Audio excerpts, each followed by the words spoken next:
So I am super pumped about this particular video, and I'm pumped because I have a large stack of some X-Men and mutant related books that are sitting next to me that I'm actually going to share with you in this video.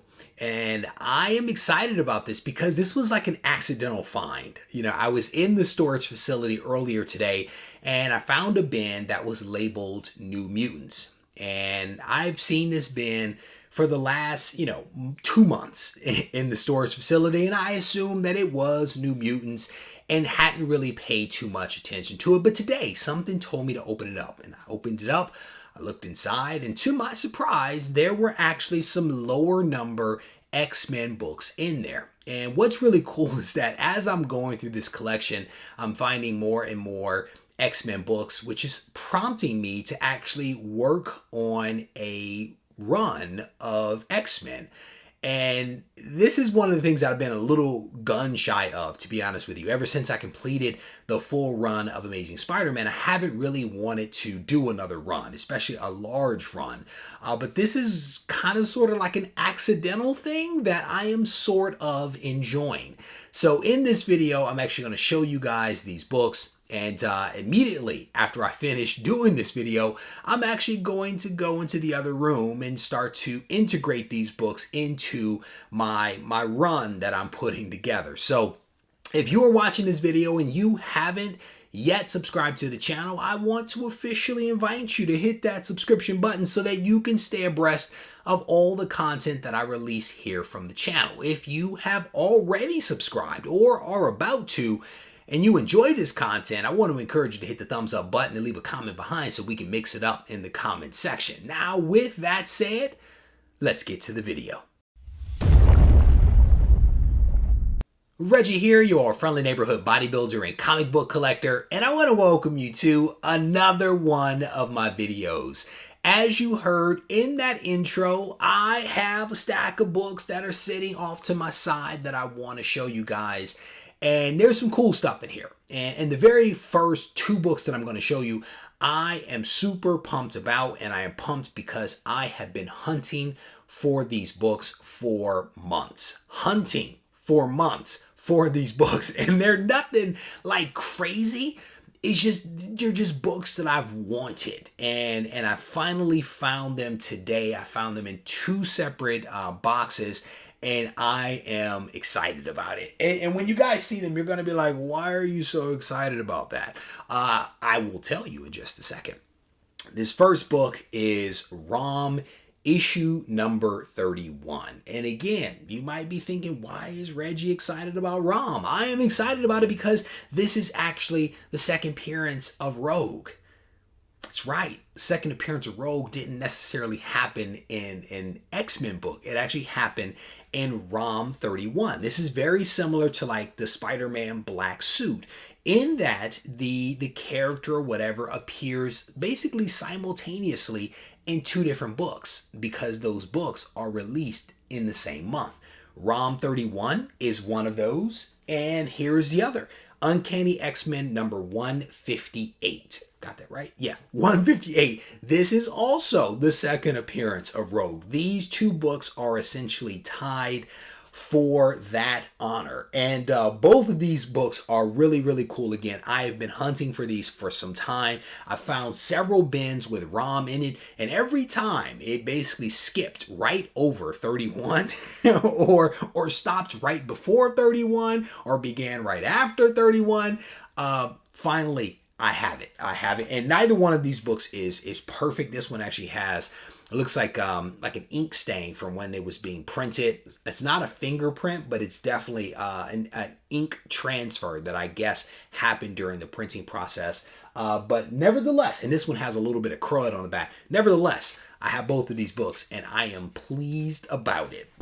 So next up we have Uncanny X-Men number 112 right here. This is one of the lower number X-Men books that I actually found in the collection. I absolutely love this. I don't know who did the cover art for this. Maybe it might have been George Perez. I am really digging this cover. I love how he rendered Wolverine down here. Magneto looks great. This is a cool cover. This is a cool cover. I don't think that there's anything crazy significant about this book, but it is a low number X-Men, and it is a really awesome cover.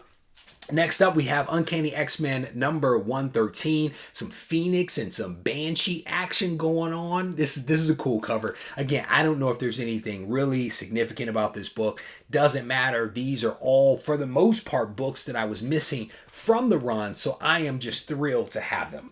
Little Sauron action right here. I don't know what's going on with Storm down there in the foreground. This is Uncanny X-Men number 115 right there. Cool cover, cool book.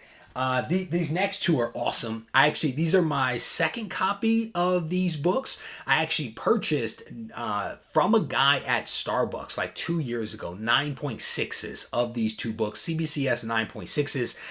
But now I have in the collection 2 raw copies of Days of Future Past, issue number 141 of Uncanny X-Men, and also 142. And I just realized again that there's a double of this book in here. I need to separate those two, so I will do that after this video is over. Very cool. I thought I pulled all the doubles out, but one got by me. Here is issue number 144 of Uncanny X-Men. Again, I did not look up the significance of all of these books. I'm sure you guys will update me. But there's Man-Thing. Man-Thing's there. Man-Thing is on fire. Cannot be a good thing. Can't be a good thing if Man-Thing's on fire. Here is 146. The X-Men are in Murder World. Cool book right there. Here is issue 150, and I actually have 2 copies of 150. And on this one, the previous owner has a note here. Not really a note. He just wrote and then taped 150 right there on the cover. I'm not quite sure what was up with that. Maybe he had them in order or something like that and just flagged the bigger issues. I'm not quite sure why he would do that, but I'm sure there was a method to his madness. This next one, 152, I love this cover. I love this cover, and someone told me that it was basically where Storm and the White Queen actually switched bodies. This is Uncanny X-Men 152, and I absolutely love the cover of this one. There is something about how Storm is being rendered right here in the middle of the screen that I find captivating. I've never honestly seen this cover before, but I dig it. I definitely dig this one, and may actually be reading a lot of these books because I haven't read portions of this run. So I'm actually looking forward to checking this out. Here is issue 153 right here. Little Kitty Pryde action right there. I actually have Kitty Pryde on my wall right in front of me here. 151 is right up there on the wall, and now we have 153 right there. Here is issue 154. Again, all issues that I'm missing from my run. Very thankful to have been able to pick these up. Here is 155. I actually have a couple of copies of that in the collection. Here is 156. This is actually, I do believe, the origin of Corsair, who is the father of Scott Summers. So cool, couple of cool copies of that. I was into, for some strange reason back in the day, Starjammers, and I picked up like several Starjammers books. I think there was like a graphic novel of Starjammers back in the day. I don't know what it was about Starjammers, but here we go. Here is the origin right there of these guys.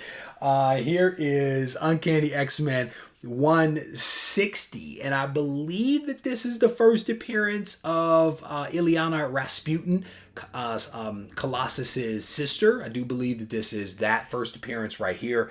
Definitely a demonic type of cover here with that massive hand right there.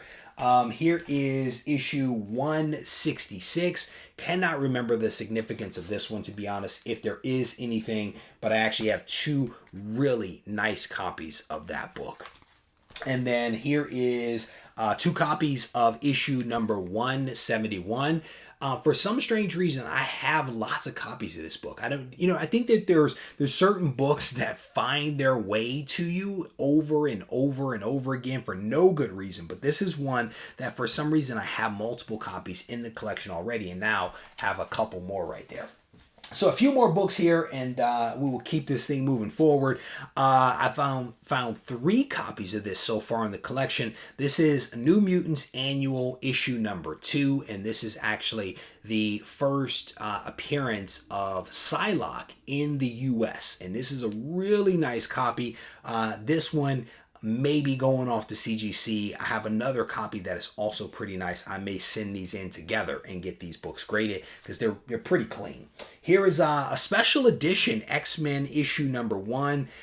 Dave Cockrum cover. I cannot remember the significance of this one, to be honest with you, but there was something special about this one. I've actually found a couple of copies of this in the collection, so I did not look this one up today, but I will look this one up. But I thought that was a cool cover, so we ended up pulling that out. And then another book here is a giant size annual of X-Men issue number 9. Art Adams cover, and the Saga of Storm. Again, I have a couple of copies of this one in the collection already. This is one, I see this one a lot. If I'm out in the wild, I happen to see this book. I don't know why. Maybe there was a massive print run of this one, but for some reason, this is a book that I consistently see over and over again. So there you go. That is essentially my X-Men haul. I have had an opportunity to pull a lot of X-Men books from the collection that are higher number. Didn't do videos on those. I honestly pulled them out, dropped them into the bins, logged them in the CLZ, and just kept it moving. These were some unexpected finds that were lower numbers that I wanted to kind of share with you guys. Again, if you enjoyed this video, I want to encourage you to hit the thumbs up button, leave a comment behind so we can mix it up in the comment section. If you need to reach out to me, you can absolutely do that in one of 2 ways. First, on Instagram at Regie Collects, or via email at reggie@regiecollects.com. If you need me, I'm not too hard to find. Take care.